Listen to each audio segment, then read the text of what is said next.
¿Te imaginas nacer en una familia la cual tienes ciertas ideas y costumbres que para ti son normales, pero creces y te das cuenta de que tu normalidad no es normal? Déjame contarte esta historia real. Tiene muchos matices de crudeza, por lo que te recomiendo discreción. Al final del relato podrás apreciar la valentía y ganas de salir adelante, una muestra de que cualquier persona puede mejorar si así lo desea. Ya no hay vuelta atrás. Has entrado a mi casa. Así que ponte cómodo y cierra los ojos y vivamos juntos con el miedo.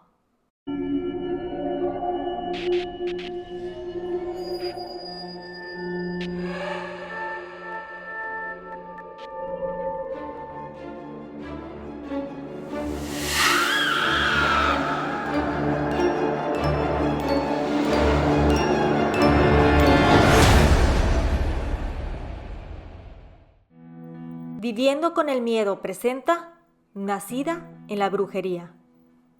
Basado en hechos reales, se recomienda discreción. Nací en una familia donde mis padres y mis hermanas formábamos el núcleo familiar, pero también había gente que estaba constantemente a nuestro alrededor. Yo nací y crecí con ciertas ideas y costumbres.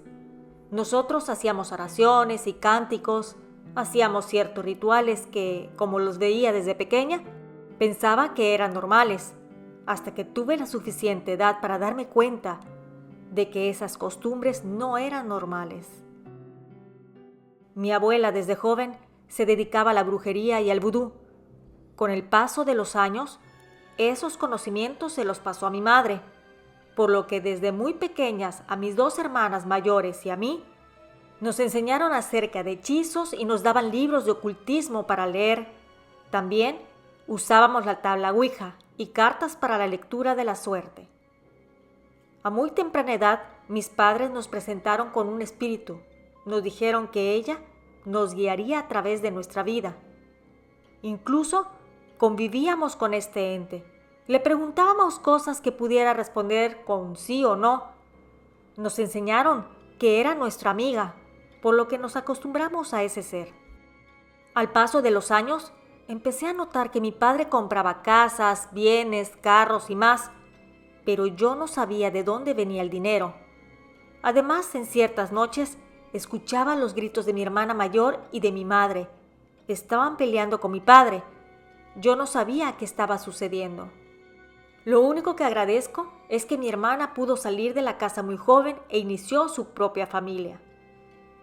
La relación que yo tenía con mi padre era complicada, ya que desde aproximadamente a los 11 años, él me enseñó a fumar hierba, por lo que a veces me llevaba a su lugar de trabajo y ambos consumíamos ahí mismo. Pero poco a poco me introducía más a ese mundo narcótico, por lo que al año ya consumía sustancias mucho más fuertes y adictivas. Además de que mi padre empezó a abusar de mí. Mi madre decía que jamás se enteró de nada de esta situación, pero no estoy segura de que así haya sido. También mi padre, ya que estaba metido en un culto demoníaco, a mitad de la noche me despertaba y hacía sacrificios sexuales conmigo. Hacía cánticos y rezos hacia su Señor. Yo trataba de buscar en mi mente una escapatoria de esta realidad, aunque pensaba que las situaciones que vivía eran normales, que toda la gente vivía con estos tipos de abusos, rituales y adicción.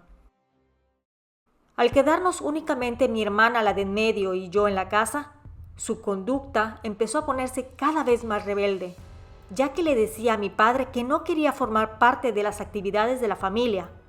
A pesar de que vivíamos bajo el mismo techo, entre nosotras jamás hablábamos de las cosas que nos sucedían. No sé por qué razón. Simplemente no lo hacíamos. Esta hermana se metía en muchos problemas, al grado que entraba y salía del reformatorio, por lo que mis padres decidieron meterla a un hospital psiquiátrico a la edad de 13 años. Y ahí estuvo hasta los 18, ya que pudo firmar como mayor de edad la salida de esa institución. Le daban electroshocks, tranquilizantes muy fuertes y muchísimos medicamentos al grado de que ya no podía comer o hablar por sí misma. Lo sé, porque mis padres me llevaron a verla para darme una lección.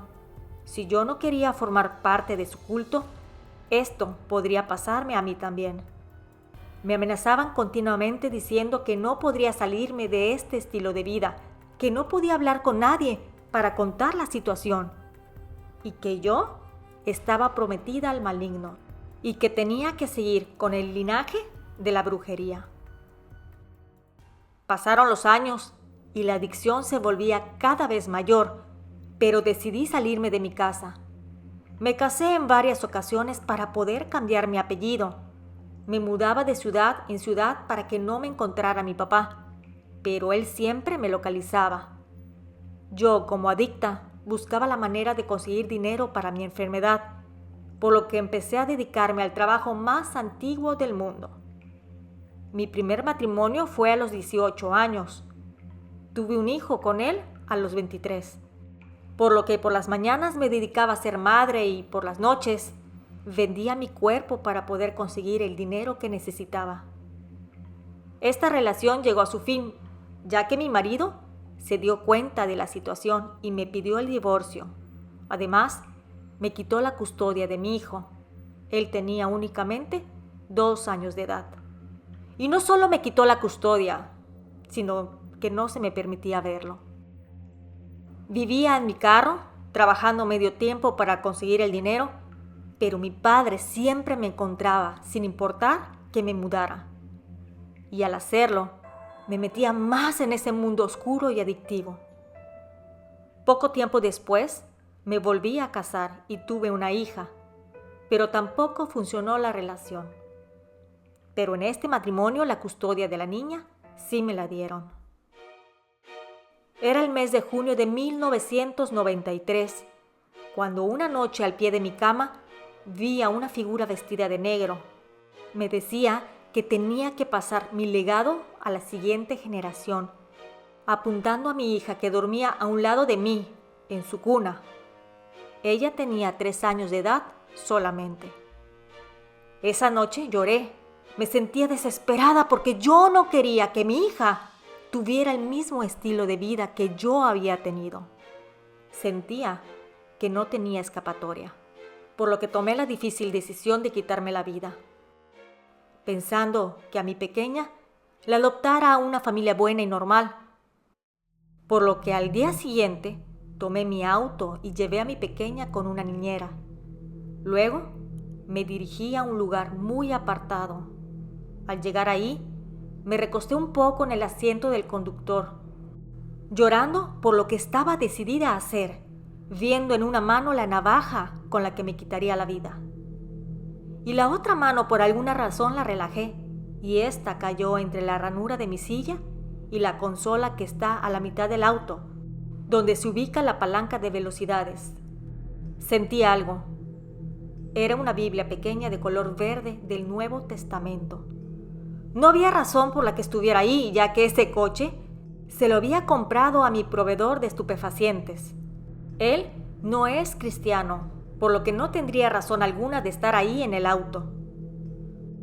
La saqué con cuidado y abrí la última página. Estaba la oración del pecador. Ahí, entre lágrimas, ofrecí mi vida a Jesús. Ahí en mi auto, sentí que alguien estaba conmigo y me amaba. Fui a buscar a mi hija feliz, decidida a cambiar mi vida para siempre. Sentía una paz en mi interior como jamás la había sentido. Al llegar a la casa después de haberla recogido con la niñera, la acosté en su cuna para que durmiera, pero al par de horas se despertó gritando. Entré a la habitación y vi que sus juguetes volaban de un lado para otro. Además, el ventilador de techo giraba muy fuerte. Ella me decía que la estaban mordiendo. Al revisarle los brazos, tenía unas marcas de mordidas muy bien formadas, por lo que la levanté y me fui a un rincón con ella y mi Biblia. Ahí rezaba una y otra vez la oración del pecador, puesto que era lo único que me sabía. Y así pasamos la noche. Al día siguiente le hablé a mi ex suegro, el papá de mi primer esposo, porque sabía que si no era cristiano, al menos conocía un poco de la religión, ya que cuando estuve casada con su hijo, mencionó que años atrás profesaba dicha creencia. Le marqué muy temprano y le dije que quería conocer a Jesús, que quería que Dios me ayudara y me salvara, pero que no sabía cómo hacerlo. Mi ex-suegro me dijo que debería de conseguir una buena iglesia para que me ayudara y que tendríamos que ir con ellos para no estar solas en este lugar, por lo que él nos mandó dinero para comprar el boleto de avión. Lo compramos y nos fuimos, mi hija y yo, directo a su casa. Vivimos ahí con ellos 3 años. Tuve una guía maravillosa y me enseñaron mucho acerca de Jesús y cómo murió en la cruz para el perdón de los pecados. Gracias a Dios tuve un pastor que me guió y enseñó muchas cosas. El sanar la mente, el alma y mi cuerpo fue un proceso largo y muy doloroso. Conocí a un hombre que me ayudó con todos mis problemas.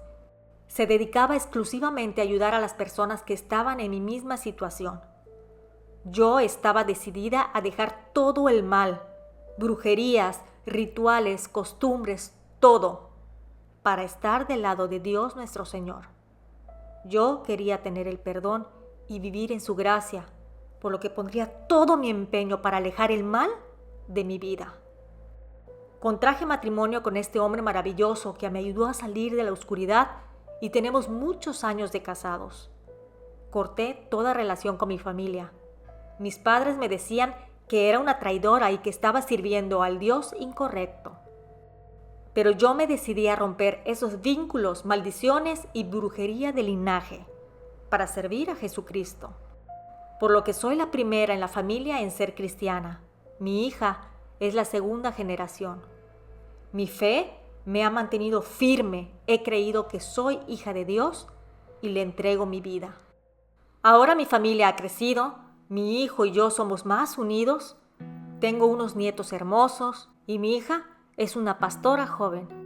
Solo puedo decir que Jesús ha pagado el precio y que gracias a Él podemos tener el perdón. También te puedo decir que hay que protegerse de lo que escuchamos, de lo que vemos y de lo que dejamos que entre a nuestro corazón. Cuidar de no ser tan curiosos, ya que si hacemos cosas que no entendemos, como utilizar la Ouija, puede ser que nos traiga problemas que no deseamos que formen parte de nuestra vida. Así como tener cuidado de la gente que nos rodea. Hay que escoger quiénes comparten el tiempo con nosotros. Esta historia, sorprendentemente real, es la vida de una mujer llamada Sandy Boyd en Estados Unidos. Ella y su esposo escribieron un libro llamado Transformed. Me pareció muy interesante compartirlo contigo porque honor a quien honor merece.